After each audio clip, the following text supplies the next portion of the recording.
Hola, hoy vamos a hablar de las funciones trigonométricas. Las funciones trigonométricas son seno, coseno, tangente, cosecante, secante y cotangente. En esta primera parte vamos a hablar del seno y coseno. Primero necesitamos hablar sobre la semejanza de triángulos.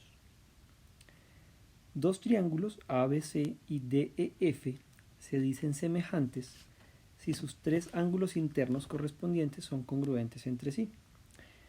Más precisamente, si tenemos dos triángulos, como les mencioné antes, y tres pares de ángulos internos son congruentes, entonces los dos triángulos van a ser semejantes. En este caso, por ejemplo, si el ángulo alfa es congruente con el ángulo delta, el ángulo beta es congruente con epsilon y el ángulo gamma es congruente con phi, diremos que los dos triángulos son semejantes.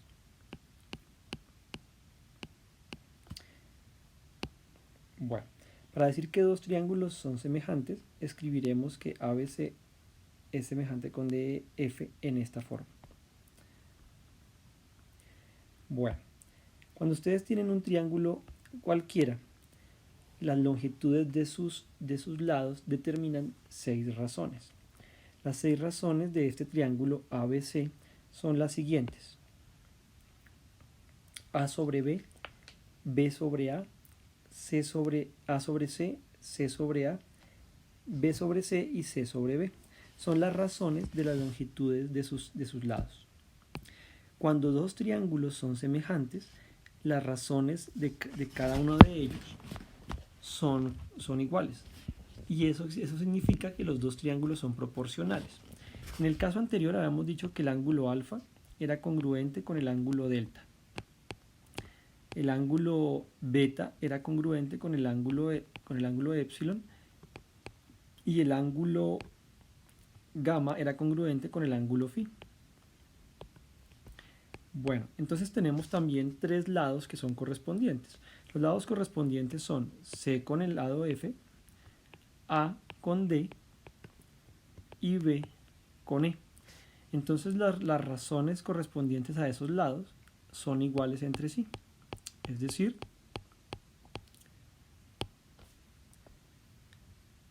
que A sobre B es igual a D sobre E, A sobre C es igual a D sobre F, B sobre C es igual a E sobre F y las otras tres razones faltantes también son iguales entre sí.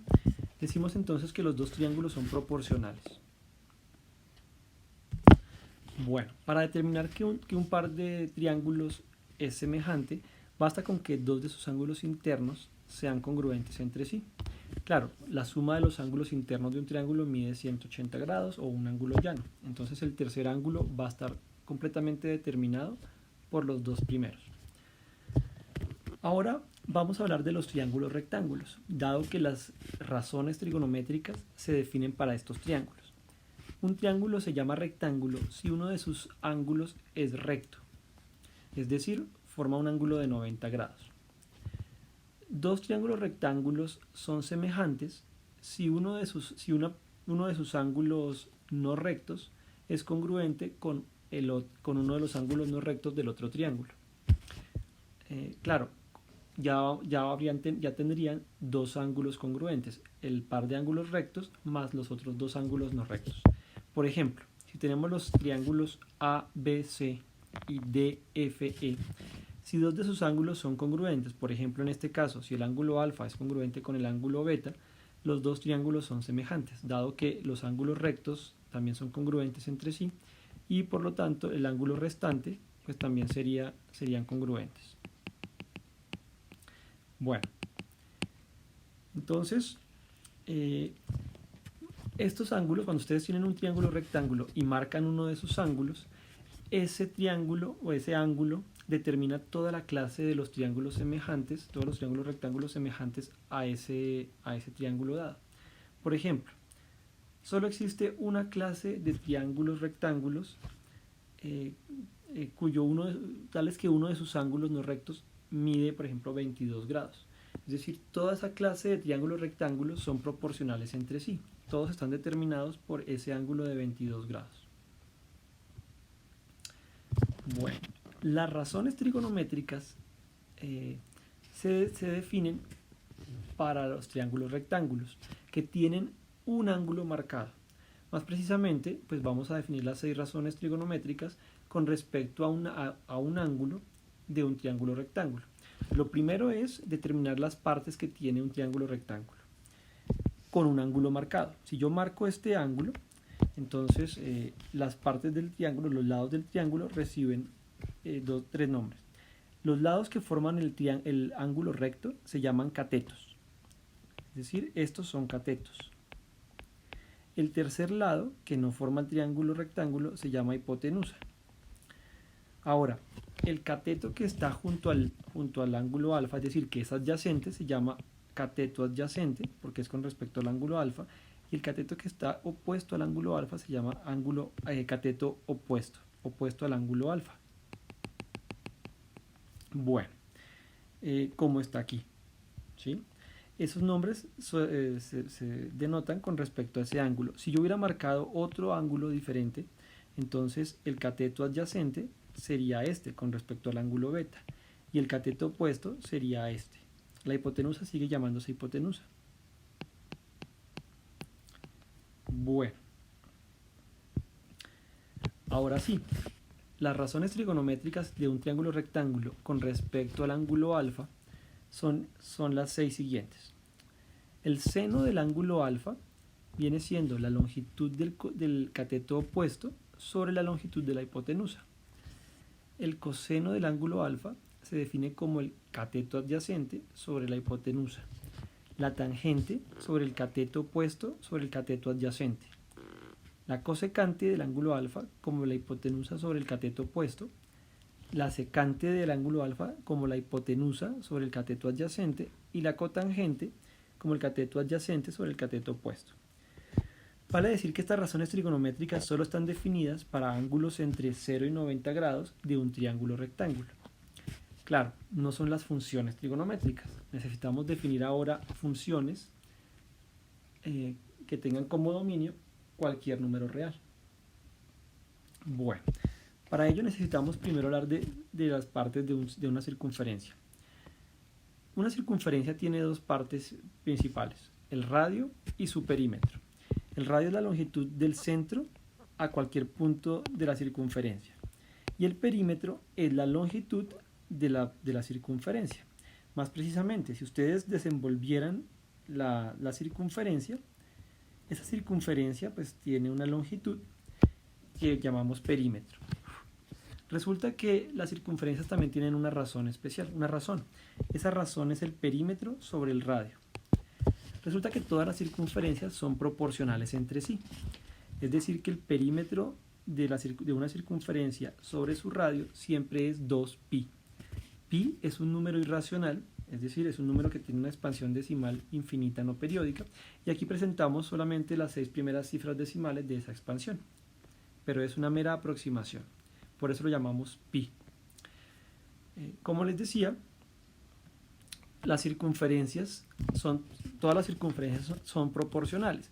Eso significa que, bien, si yo tengo por ejemplo una circunferencia que tiene radio R1 y perímetro P1, otra circunferencia que tiene radio R2 y perímetro P2, y una tercera circunferencia que tiene radio R3 y perímetro P3, si yo hago el cociente o las razones P1 sobre R1 o P2 sobre R2 y P3 sobre R3, los cocientes siempre son iguales y son iguales al número 2pi. Es decir, todas las circunferencias son proporcionales. Bueno, otra idea importante es acerca de la proporción que hay entre la abertura de un ángulo interno a una circunferencia y la vuelta completa que se le da a la circunferencia de 360 grados y la razón que hay entre la longitud del arco que determina esa abertura con respecto al perímetro total de la circunferencia. Es decir, por ejemplo, si tengo una abertura que está determinada por un ángulo alfa y la longitud del arco que determina es A, entonces la razón entre alfa y 360 es igual a la razón que hay entre esa longitud del arco que forma A y el perímetro total de la circunferencia. Bueno, ahora vamos a definir los radianes. Vamos a considerar una circunferencia de radio 1 en un sistema de coordenada cartesiana. La circunferencia va a estar centrada en el origen. Ahora, vamos a medir ángulos con respecto al semieje X positivo. Cuando yo quiera medir una abertura en sentido positivo, entonces vamos a medirla en sentido antihorario. Y si queremos medir la abertura en sentido negativo, entonces vamos a medirla en sentido horario. Bueno. Ahora, nosotros podemos asociar a cualquier número real una abertura o un ángulo. Si el número real es no negativo, entonces vamos a recorrer a partir del punto 1, 0 en sentido antihorario la cantidad de unidades que me dice el número r sobre la circunferencia. Aquí ponemos este ejemplo. Supongamos que p es un número mayor o igual que 0. Por ejemplo, el número 1.2, el número real 1.2. Entonces estoy parado en el punto 1, 0 y voy a recorrer esa longitud 1.2 sobre una circunferencia de radio 1. Entonces, en algún momento yo paro. He recorrido 1.2 unidades. En ese punto, yo marco un punto y construyo el segmento de recta o el radio que une el punto con el origen. Y entonces mido el ángulo alfa en el mismo sentido en que recorrí la circunferencia, es decir, en sentido antihorario. Entonces, al punto P le voy a asociar, o al punto P no, sino el número real 1.2, le voy a asociar ese ángulo alfa. Bueno, en nuestro caso particular, 1.2 es un poco más pequeño que 1.57, que es pi medios, ¿cierto? Pi medios es la longitud que tiene un cuarto de circunferencia. Es decir que precisamente habré parado antes de llevar a un cuarto de circunferencia. ¿Qué ocurre, por ejemplo, si alfa es un número? ¿Qué ocurre, por ejemplo, si el perímetro o si p es un número negativo? Por ejemplo, aquí no tengo el valor, sí. Por ejemplo, ¿qué ocurre si p es... Perdóneme. También le puedo asociar a un ángulo negativo un número real. ¿Cómo se hace esto? Por ejemplo, si el ángulo es menos 135 grados, entonces voy a medir a partir del punto 1, 0 una abertura de 135 grados, pero medida en sentido horario. Entonces ahora voy a tomar el punto de corte con la circunferencia y voy a medir el perímetro, voy a medir la longitud del arco que forma ese ángulo alfa. Ahora, esa longitud es P. Como la abertura la conté en sentido horario, esa longitud voy a considerar el opuesto de esa longitud y voy a decir que a menos 135 grados le corresponden menos P radianes, donde P es la longitud de ese arco. Bueno, en general, por ejemplo, ¿qué ocurre si P es más de 2pi? Que es toda la longitud total del perímetro de la circunferencia. Pues, por ejemplo, si P es 8 radianes, es decir, un número real positivo, entonces voy a pararme en el punto 1, 0 y voy a comenzar a recorrer la circunferencia hasta que haya recorrido 8 unidades. Al dar una vuelta a la circunferencia ya he recorrido 2pi, que es aproximadamente 6.28, pero todavía me falta un poco más. Entonces voy a seguir dándole vueltas a la circunferencia hasta que complete las 8 unidades. En ese momento paro, me detengo. Observen que ya di una vuelta y un poco más, ¿sí? Paro en ese punto y trazo el radio al origen. Entonces, claro, yo ya he dado una vuelta y un poco más. Cada vez que yo doy una vuelta, sumo 360 grados. En este caso, ya he dado 360 grados más el ángulo alfa que hay entre el semieje X positivo y ese radio. Entonces ese es el ángulo que le voy a asociar a los 8 radianes. Ahora, voy a aprovechar el hecho de que hay una proporción entre la longitud que yo he recorrido, la longitud del arco, y el perímetro total de la circunferencia con respecto a la abertura que yo he dado para llegar hasta ese punto con respecto a una vuelta completa de la circunferencia. Más precisamente, yo sé que hay una proporción entre esa longitud, entre 8, hay una razón, la razón entre 8 y 2pi, y esa razón debe ser es proporcional a la abertura, en este caso no conocemos la abertura x, sobre 360 grados. Entonces, si yo quiero saber a qué equivalen 8 radianes, o esa longitud, entonces yo me aprovecho que tengo que esas medidas son proporcionales, la abertura y la longitud de ese arco con respecto a 2pi y a 360 respectivamente, y entonces despejo x. En este caso, si yo quiero saber a qué es igual 8 radianes, entonces 8 radianes es igual a 8 por 360 grados sobre 2pi. En este caso, x va a ser 2pi 360 más 98.54 grados, es decir, 458.54 grados. ¿Listo?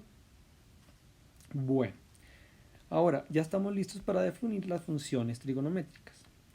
Las funciones trigonométricas son funciones reales, es decir, su dominio son todos los números reales y van a ser los radianes. Ahora, ¿cómo se calcula esto? Vamos a ubicar una circunferencia de radio 1 con centro en el origen de un sistema de coordenadas cartesiano. Ahora, ¿cómo se calcula el seno de p radianes? Entonces, si p es un número real, positivo o negativo, entonces vamos a partir del punto 1, 0 y vamos a recorrer, según me indique p, si es positivo o negativo, la longitud de valor absoluto de p. Por ejemplo, si p es mayor o igual que 0, entonces vamos a recorrer p radianes, tanto como me diga p. ¿Sí? Listo. Vamos a parar en ese punto y vamos a construir el radio que une el punto con el centro de la circunferencia. Ahora, si no hemos dado todavía una vuelta, entonces vamos a contar esa abertura, vamos a medir ese ángulo. Perdónenme, no vamos a medir ese ángulo, vamos a dejarlo así. Ahora, fíjense que yo puedo construir un triángulo rectángulo a partir de este punto, como trazo el radio y trazo una recta vertical que corta con el eje X. El triángulo rectángulo es el siguiente, ¿cierto? A ese triángulo rectángulo yo le calcularía, ¿cómo le calcularía las razones trigonométricas? Bueno, primero sería con respecto a este ángulo, ¿cierto? El seno de este ángulo vendría siendo, de ese triángulo sería cateto opuesto a ese ángulo con respecto a la hipotenusa. Sin embargo, no estamos considerando ese triángulo. Lo que vamos a hacer es definir el seno como la coordenada, como la segunda coordenada de este punto. Este punto tiene coordenadas x, y, ¿verdad? Entonces, el seno de los p radianes, el seno de p, va a ser igual a y, simplemente. Claro, si nosotros hacemos el cociente en este caso no se puede hacer el cociente porque y no es una medida de longitud, ¿sí? Pero si yo considerara simplemente este triángulo rectángulo que les mencioné y considerara sus longitudes, pues entonces sería valor absoluto de y sobre la hipotenusa, que sería 1, y sería simplemente valor absoluto de y. Sin embargo, no estamos definiendo las razones trigonométricas, estamos definiendo una función trigonométrica. El valor de la función, el valor de seno en p es igual a y, simplemente la posición, la segunda coordenada de la posición del punto. Y así lo vamos a hacer con cualquier radian, incluso si el radian es mayor que 2pi. Por ejemplo,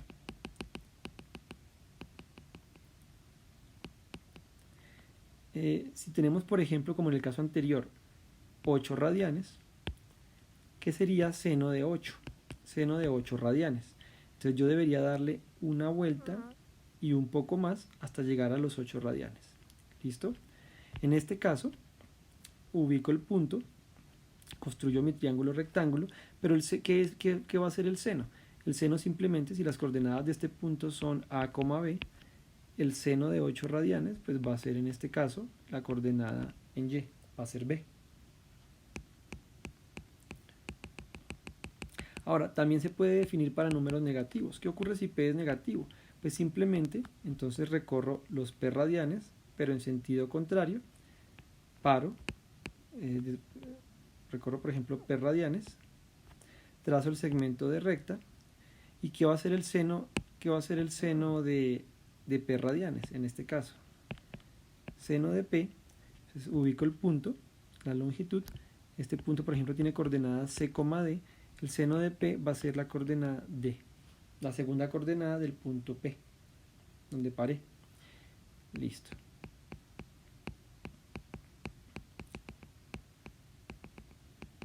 Bueno, entonces vemos varias cosas. Por ejemplo, si ustedes se dan cuenta, si calculo el seno de un número de x radianes, pues el seno de x radianes va a ser igual que el seno de x más 2pi radianes. Claro, si por ejemplo yo calculé el seno de x y el valor de seno de x, bueno, y aquí la longitud de este perímetro son x radianes, entonces si yo le sumo 2pi, pues habré dado una vuelta más y caeré en el mismo punto. Ahora, como he definido el seno, que es la segunda coordenada del punto donde yo termino de recorrer la circunferencia, pues entonces pues el seno de x y el seno de x más 2pi pues va a ser igual.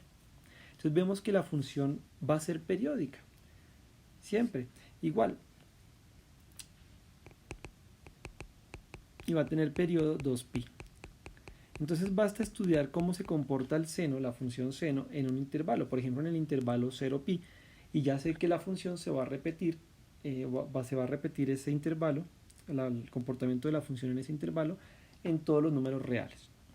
Bueno, otra cosa que vemos es que el dominio del seno, bueno, son todos los números reales, pero vemos que también la imagen siempre son números entre -1 y 1, que son la segunda coordenada de cualquier punto que esté sobre la circunferencia de radio 1. Todos los puntos tienen coordenadas a, b, pero la segunda coordenada b siempre está restringida entre 1 y -1. Esa es la imagen de la función seno. Bueno, ¿cómo sería el gráfico? Ya lo vamos a ver. Entonces, la función seno es una función, como les digo, periódica.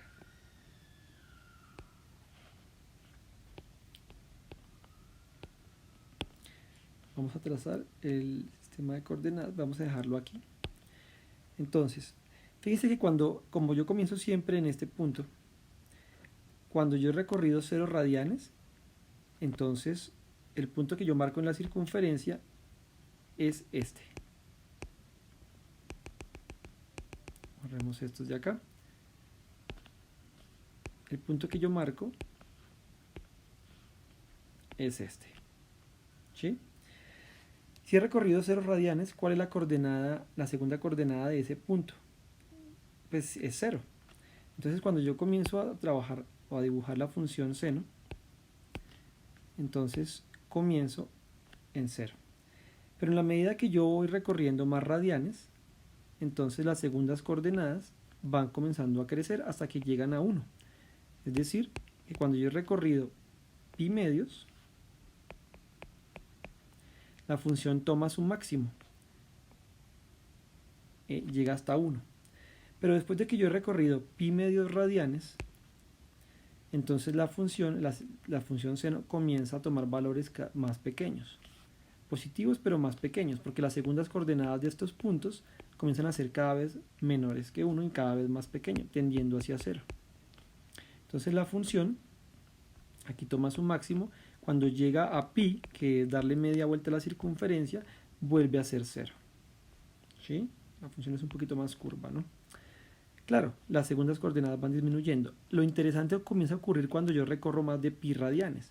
Aquí ya he recorrido una longitud de pi, pero cuando comienzo a recorrer un poco más, vemos que el valor de seno es negativo. Claro, la segunda coordenada de estos puntos es negativa, es decir, que comienzo a recorrer desde 0 hasta 3 pi medios, desde pi hasta 3 pi medios, la función comienza a tomar valores negativos hasta que obtiene su mínimo en menos 1. Claro, la función cada vez, las segundas coordenadas comienzan a ser cada vez más pequeñas hasta que llegan a menos 1. Pero cuando la función, después de que ha recorrido 3 pi medios radianes, comenzamos a recorrer más de estos radianes, entonces vemos que las segundas coordenadas comienzan a aumentar, a crecer un poco más hasta que llegan a 0. Y aquí llegamos a recorrer 2 pi radianes. Como hemos dicho, la función seno es una función periódica. Entonces, en el intervalo 2pi a 4pi, la función vuelve y se repite. Es decir, vuelve y crece, vuelve y decrece. Se vuelve una función periódica. ¿Listo? Igual, si yo comienzo a recorrer o a calcular los valores de seno para valores negativos, para radianes negativos, pues esa copia de la función seno entre 0 y 2pi se va a repetir, pero en el intervalo menos 2pi hacia 0. Es decir, lo que vamos a ver es una repetición de la función. Va a ser una función periódica con periodo, va a tener periodo 2pi.